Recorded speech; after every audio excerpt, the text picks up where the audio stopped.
Palavra da Verdade, devocional de 19 de agosto. A providência de Deus nas coincidências da vida.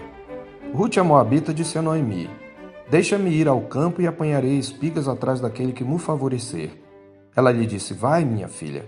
Ela se foi, chegou ao campo e apanhava após os segadores. Por casualidade, entrou na parte que pertencia a Boaz, o qual era da família de Elimeleque. Ruth 2, versos 2 e 3. No dicionário de português online, coincidência é definida como uma conjuntura ou circunstância em que duas ou mais coisas ocorrem em simultâneo sem que essa simultaneidade seja planejada. É claro que tal definição se refere à perspectiva humana do mundo visível, pois sabemos que todas as coisas que existem estão debaixo da mão soberana de Deus. Portanto, faremos uso da palavra coincidência apercebidos de que esse é um termo que se refere aos homens e não a Deus.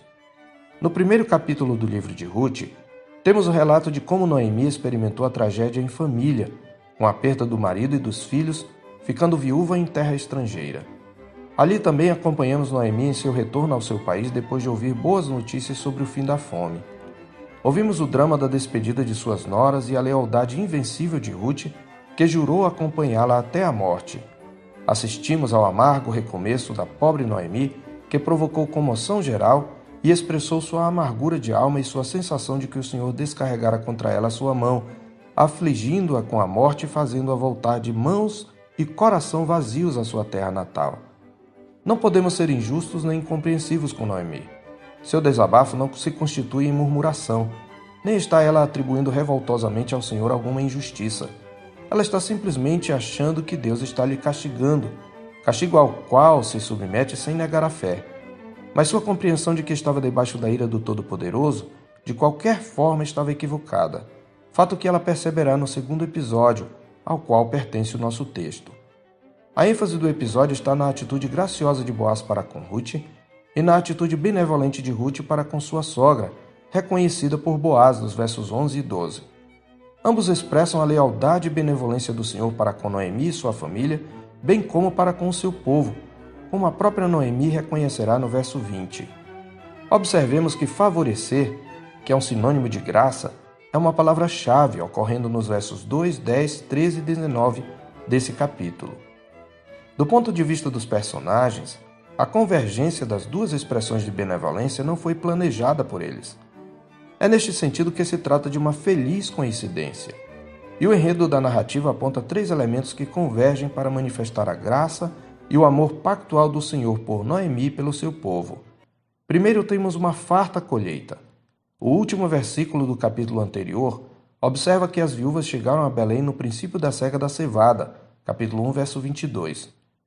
Foi obra da providência de Deus que Ruth e Noemi chegassem ao novo lar no começo da colheita.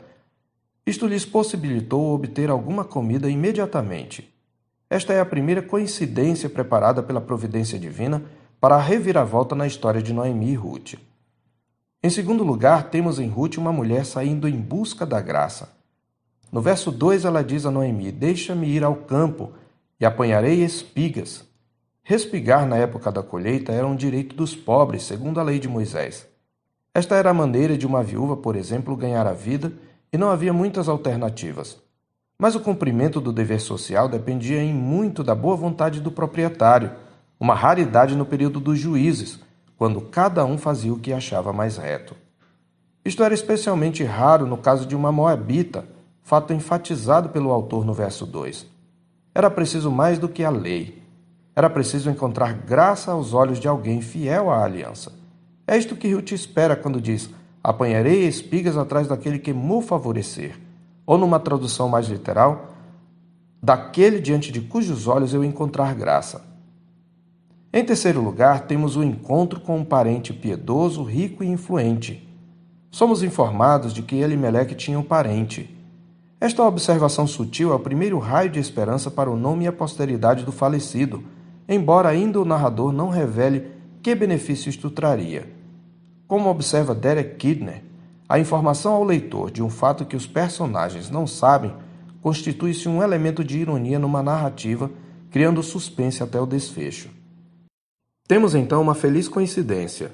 No verso 3, o próprio texto diz que por casualidade Ruth entra nos campos de Boaz, cuja identidade já nos foi revelada.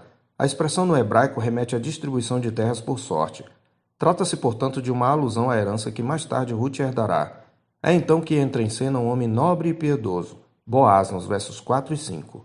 Como podemos observar nos diálogos, Boaz expressa nobreza e piedade na forma como trata Ruth.